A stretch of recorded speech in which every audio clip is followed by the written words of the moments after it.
voy a enlazarme esta mañana. Gracias, me dicen que lluvia por allá, una mañana bien rica en Real del Alamito. Saludos también a la gente que nos escribe de allá y en el norte de la ciudad también.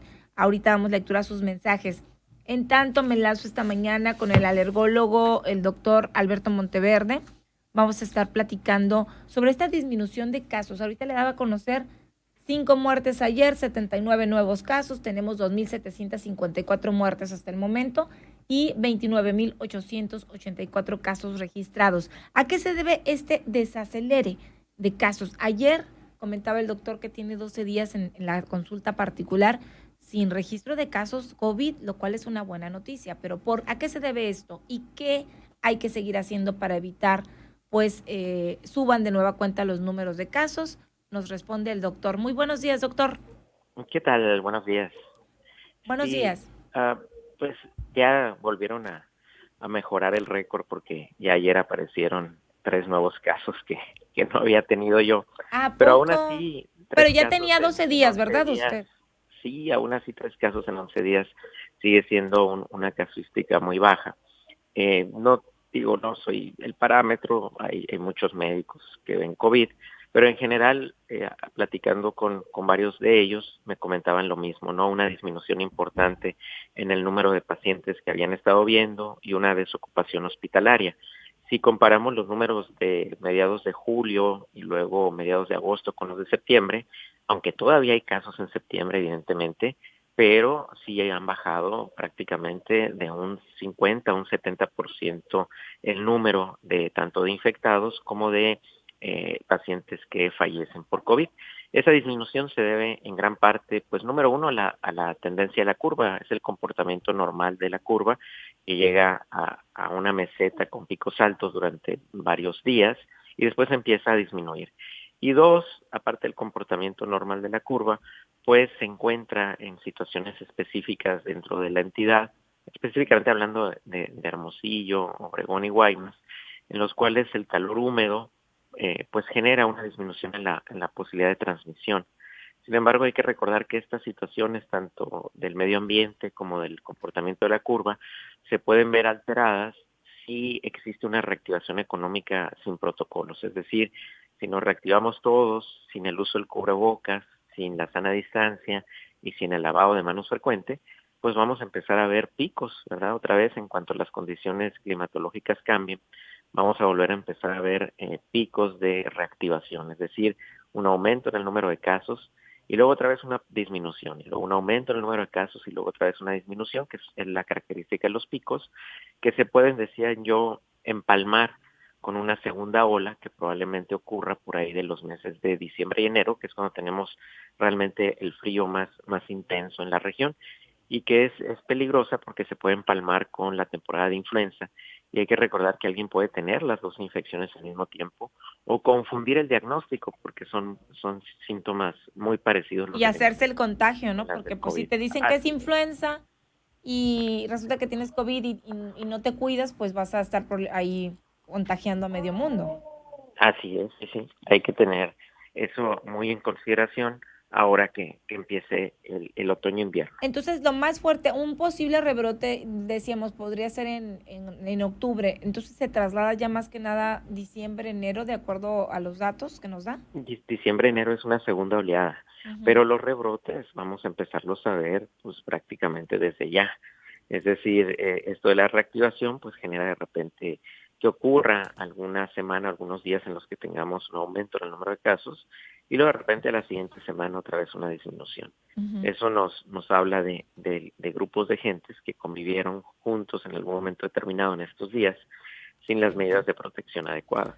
Aún así el riesgo ha bajado, tan ha bajado que no solamente en Sonora, que ya en algunos países no se está pidiendo un tiempo pues de cuarentena previo al ingreso a su país, como en Suiza, como se le pedía antes a los viajeros mexicanos. Ujú. Esto es porque el número de contagios en el país en general, en promedio, ha bajado.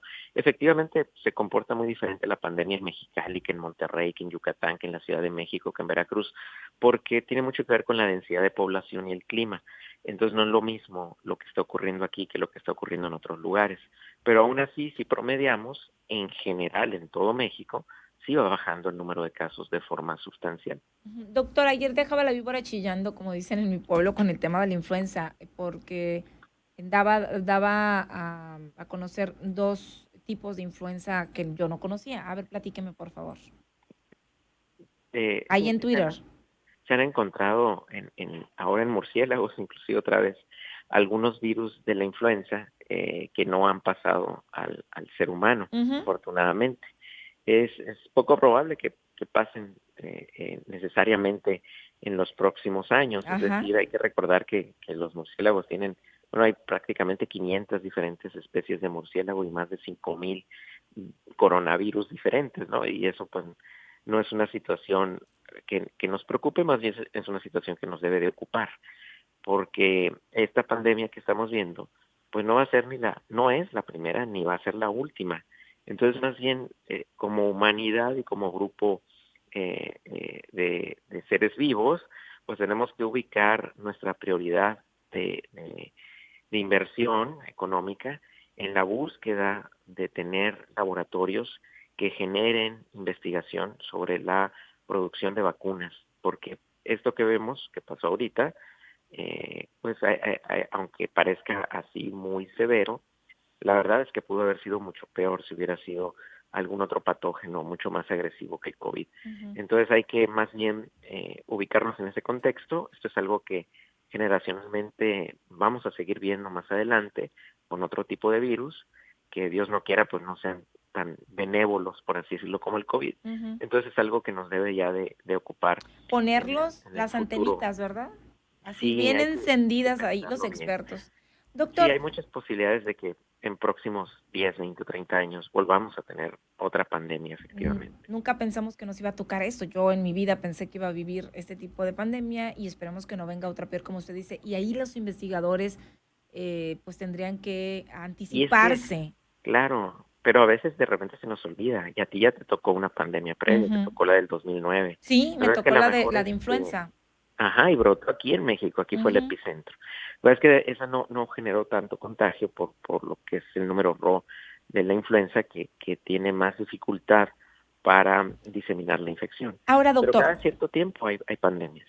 por ejemplo, estoy pensando en este tema y siempre hablamos, hay una vacuna, en efecto, y yo quisiera pensar que como ya nos pasó este tema del COVID, pues ahora sí nos vacunemos, porque usted como alergólogo debe saber también que la vacuna, hay una resistencia todavía a vacunarte contra la influenza, pero mi pregunta es, ¿hay posibilidades de que se complique más el tema de influenza junto con el tema de COVID ahora a partir de octubre, que es cuando empezamos con el tema, y pues más en diciembre de casos y en enero, febrero también, que es donde hay más frío? Sí, claro que la posibilidad de que se complique es muy alta porque pues los síntomas, les comentaba yo, son muy parecidos. Segundo, pues sí sigue habiendo increíblemente una resistencia a vacunarse. Es más, yo te digo que ya hay resistencia a vacunarse contra el COVID y todavía ni siquiera tenemos la vacuna. Ujú. Entonces hay como todavía de repente pensamientos muy extraños en la sociedad de estas teorías de la conspiración, ¿no? Ajá. Que las personas las toman como reales Sí, a mí y me pues de dijeron que repente estaba yo apoyando a las autoridades que estaba fingiendo COVID. Imagínese si usted me vio, doctor. no, pues es que siempre ahora sí que es muy difícil ayudar a cierto grupo Qué bárbaro. social, ¿verdad? Porque no hay peor ciego que el que no quiere ver. Pero no, la vacuna sí la vamos a tener. Evidentemente va a empezar a surgir efectos secundarios conforme veamos un mayor número de personas que se vacunan. Todas las vacunas tienen efectos secundarios, todas, no hay ninguna que no la tenga. Sin embargo, hay que ver que estos efectos secundarios sean pues mucho menos graves y mucho menos severos que el mismo hecho de no vacunarse. Pero si te Entonces, vacunas del COVID, o si te vacunas, perdón, de la influenza, es más probable, estás más protegido y me imagino que si te da COVID, pues no te da. Aquí la intención es que no te dé COVID e influenza al mismo tiempo, pues. claro, sí, uno se vacuna contra la influenza, Ujú, la posibilidad de que le dé COVID influenza al mismo tiempo disminuye, pero muchísimo, en gran ujú. cantidad. Aún así, pues vamos a ver que hay resistencia a vacunarse. Y ahora, aparte de la resistencia, nos vamos a topar con que tampoco va a haber mucha vacuna de la influenza, porque esa idea de vacunarse no crean que la tenemos nomás en México, sino se tiene en todo el mundo. Y se va a Entonces agotar. vamos a ver qué tanta vacuna de la influenza hay. En años anteriores la vacuna se quedaba en México Es decir, terminaban por tenerla que destruir porque no se la ponía la gente. Y porque Y cambia ahora cada año, ¿no? O sea, tiene que esta de cambiarse octubre cada no es año. igual. Claro, porque varía el virus, entonces hay un sistema de vigilancia sobre la variación de la hemaglutinina y la neuroaminidasa, que son generalmente las variaciones que tienen los virus de tipo influenza A, que es la que prácticamente afecta a los humanos. Y entonces el sistema de vigilancia detecta esa variación en los antígenos y crea una nueva vacuna con la idea de que esa vacuna pues sea más parecida al virus que anda circulando. El virus, igual que todos los seres vivos, vive sometido a una presión evolutiva, es decir, si tiene anticuerpos en los humanos que lo detectan y lo eliminan, empiezan a sobrevivir los virus que no son detectados y esos son los que se empiezan a reproducir y esos son los que después otra vez empiezan a generar pues condiciones de infección en una gran parte de la población. Entonces la vacuna varía cada año efectivamente en búsqueda de ser una vacuna más efectiva y por eso es que pues esta nos debe de preocupar año tras año, hay que ponérsela. Sin embargo, el que ya se la haya puesto, pues tiene hasta cierta protección ahí, ¿no? Que le llamamos protección cruzada, es decir, que a lo mejor no es exactamente la cepa de este año, pero bueno, algo por ahí puede reconocer del virus y generalmente los que se vacunan, aunque se lleguen a infectar o a enfermar, habitualmente no se complican. No, Eso no es te da algo tan fuerte, ¿verdad? importante, así es. Doctor, Ajá. pero hay más riesgos de morir, obviamente, y no quiero ser tan drástica, pero si te da influenza y COVID al mismo tiempo, el porcentaje de que se complique es mayor. Y de Así es, muerte también. porcentaje de complicación. La muerte es una de tantas Ujú, complicaciones. Entonces, cuando hablamos de complicación no estamos hablando de mortalidad ujú. necesariamente, Sí, porque porque eso son ya va a tener, variables. sí, va a tener mucho que ver en que la persona se atienda a tiempo, qué tipo de tratamiento le dieron, en qué lugar se atendió. Y hay que recordar que para influenza sí tenemos antivirales que son efectivos y que funcionan muy bien. Muy bien. Entonces, es diferente, no es igual, por eso la influenza tiene una mortalidad tan baja. Doctor, para despedir, quisiera que me dé su opinión. Estábamos listos ya, digo, yo sé que todos tenemos que retomar nuestras vidas, pero con todos los protocolos ya es imposible que ahorita la autoridad, porque esto ha bajado a nivel nacional, como usted nos decía, e internacional, pero con respecto a Hermosillo y las medidas que se dieron las últimas, ¿usted cree que fue prudente? ¿Estamos haciendo las cosas de manera correcta? ¿Y qué opina? Porque yo he visto muchos lugares donde supuestamente se tienen que acatar las medidas, sí había una crisis económica, sí había una necesidad de reanudar actividades, pero no se están cumpliendo los protocolos en muchos lugares. ¿Qué opina usted? Bueno, yo tengo la duda si realmente siquiera existen protocolos para la reactivación de cada comercio de forma particular, como debería de ser. Pero bueno, aunque no existieran, por lo menos debería de cumplirse las tres reglas mínimas, que es uso de cubrebocas, sana distancia y lavado de manos de forma frecuente.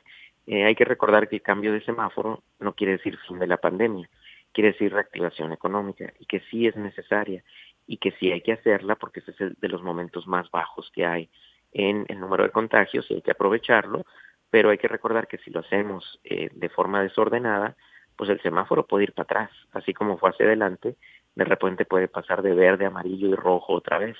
Entonces la importancia aquí, sí el gobierno tiene que apoyar, pero ya también tiene que haber una responsabilidad individual por parte de la sociedad. Ujú. Es decir, el gobierno no puede ser el papá que nos esté Estoy de vigilando acuerdo. todo el tiempo. Si las personas no se cuidan, el que se va a enfermar no es el gobierno, el que se va a enfermar somos nosotros. Entonces eso hay que empezarlo a tener en consideración así. No podemos estar esperando pues que el gobierno se encargue de cada uno de nosotros, que aparte aunque lo quisiera hacer es imposible, es No, pues decir, no se no puede. tienen el personal Ya lo vimos. suficiente para hacerlo. Entonces sí debe de ser ya parte de una responsabilidad individual y como sociedad de que entre todos, ¿verdad? Pues pongamos un alto a los que no se quieren poner cubrebocas, alcemos la mano, alcemos la voz, señalemos y vayamos tomando conciencia de que esto pues no es por mí, no es por ti, pues es por todos, ¿no? Es por Entonces, todo. Yo te cuido, tú sí, me cuidas. exactamente, sí, es una situación de solidaridad que nos hace mucha falta en México y de reciprocidad. Entonces es importante tenerlo eso en consideración. Muy bien, doctor. ¿En qué teléfono lo encontramos? Estamos en el 2-13-13-63 y el celular 6623-00-5688. Muy bien, doctor, le agradezco mucho nos haya dado esta entrevista. Que tenga excelente día. Gracias por la invitación. Gracias al doctor Alberto Monteverde con respecto al tema pues de esta disminución de casos. Platicamos un poquito también de la influenza.